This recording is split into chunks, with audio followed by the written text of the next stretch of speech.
Welcome to today's video. I'm Lisa from Down to Earth Gardening and Design, and today I'm going to be planting up a container of Agapanthus, and I couldn't be more excited. So right now I am in Central Florida and we're here for the winter. The grandkids, we have 2 grandkids down here, 2 in Connecticut, so we go back and forth. But I couldn't be more thrilled to be learning about gardening in Florida and able to continue gardening through the winter. So I love Agapanthus. I love the gorgeous blooms. They make great fresh cut bouquets. But last year I had a container on my patio in Connecticut. I decided that I love them so much I'd do a little experimenting. Now Agapanthus is appropriate for zones 8 through 11. In Connecticut, I am in zone 6B, little too cold for Agapanthus. So my experiment is in the fall when the frost hit, I slid the container into the garage, and that's where it currently is. So we are on the cusp of late winter, early spring in Florida, so I thought it would be a great time to plant up this container here, and it's appropriate for my zone here, so I'm going to be able to leave this container outside year-round. So what I have here are 3 containers of Ever Sapphire Agapanthus. And this is a stunning purple variety. It is a semi-dwarf. It gets to be as tall as 2 feet, up to 2 feet tall typically, and it's a herbaceous perennial. So I have 3 of them that I'm going to be planting today in this container, and I'm going to walk you through it. Agapanthus is a beautiful, easy flower.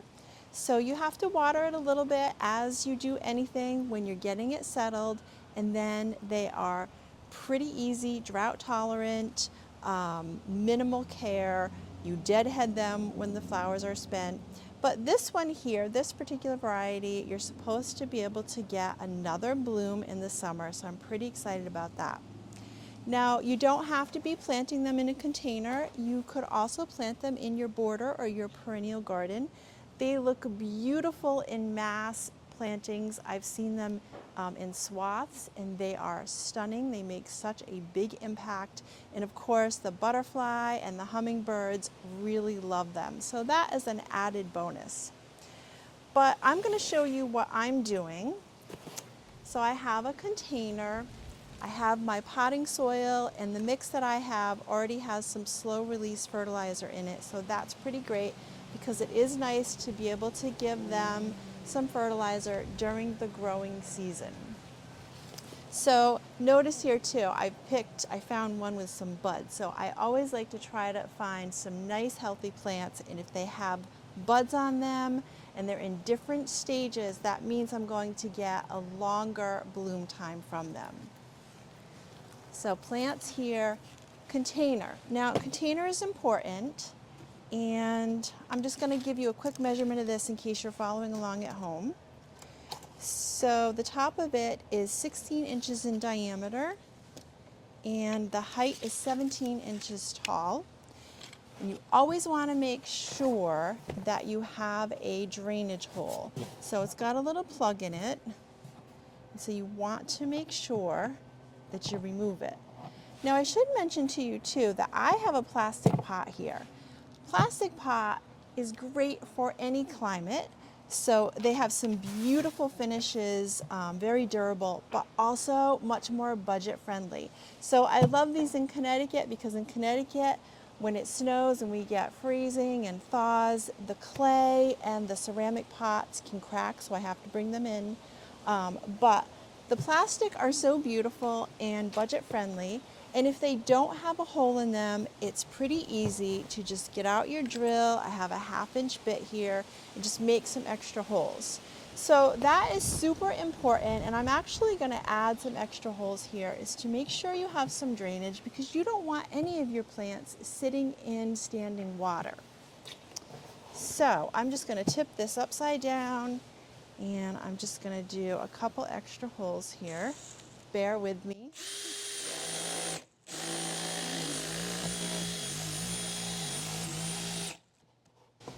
Okay, so this is the original drainage hole, and then I just added 4 more, and it was a 1/2 inch bit there. Okay, so I'm gonna find my gloves. I don't have all of my normal tools from Connecticut, but I'm getting set up with some of my favorite things here, and I will put a few things, a few of my favorites up in the description. We'll give you some links to those if you're interested. Okay, so this is a very lightweight pot, and so what I like to do is I like to scrounge around for some big stones, a little harder to find in Florida. I have some broken pavers here or some bricks I'm just going to put in the bottom, and that's going to make this a little more stable because it is so lightweight, and it's also going to help with the drainage. So I'm just going to add those to the bottom. And it also helps the budget with the potting soil as well. And then I've just got from another container that the previous owner left here, just some soil, and I'm not sure about the quality, so I'm just going to put that right in the bottom, and I'm going to save the nicer soil for the top.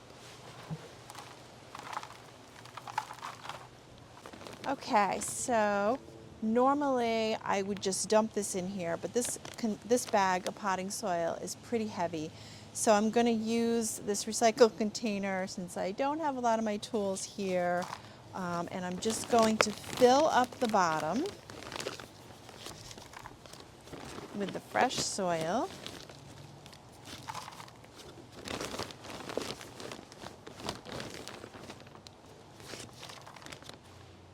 Okay, so I've got this container filled about halfway, and now I am going to remove the plants from their containers. Ooh, looks beautiful. And again here, I just want to show you the tag because you can see the pretty flower, what it's going to look like in bloom. And I'm just going to loosen it a little bit. It's really not very pot bound, so they probably haven't been in these containers for very long. Now you'll notice how I have 3 1-gallon containers, and that's because number one, you know me, I like big full containers and full gardens. But these are such a great plant for me because they like to have their roots a little bit restricted. So that means that you can add 3 in this pot, and remember it has a 16-inch diameter opening here. So 3 is going to work great, and again these are 1-gallon size. So in this case the more the merrier. Okay, so that's one, and before I put the others in I'm going to add a little soil around it.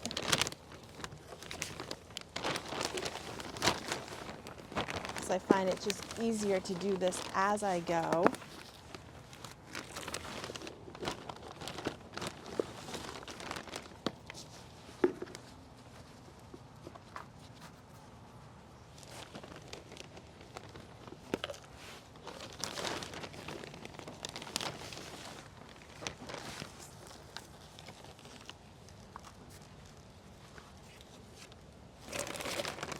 Okay. I'm going to do the next one here. So I'm just trying to do this over the container, and that way we can recycle any soil that falls out, or try to anyway. All right, there we go. And then I'm just breaking up the roots a little bit.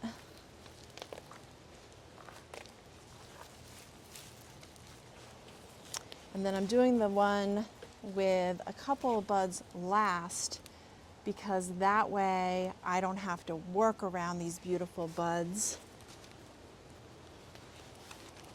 So here's the last one. Nice. Okay.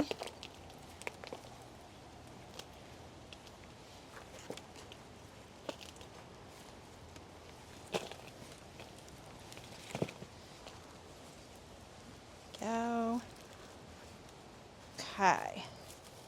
So you can see how nice and full it is already, and it's going to fill out even more.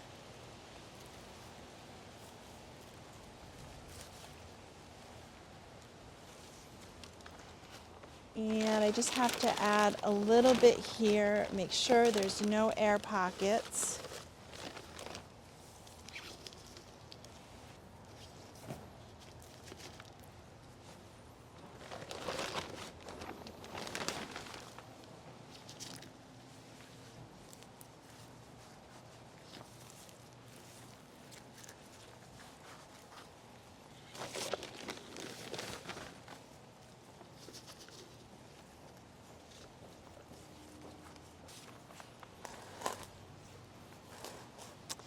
Okay, so that's it. That was a nice, easy, quick project. So now I'm just going to place the container. I think I'm going to put it over here next to the little shed. Agapanthus loves to be in full sun. It will take part sun, but you'll find that the flowers will lean a little bit towards the sun. And I'm really excited because I'm going to be doing a grouping of containers. So stay tuned for some future container videos here in Florida. But I'm going to give it a nice water, and I am going to keep it watered until it gets settled. And I don't think it's going to be too long before we're going to have some beautiful flowers. So stay tuned for more videos on my Agapanthus and many more gardening videos in Florida and in Connecticut. So thanks so much for joining me, and I hope to see you again next time.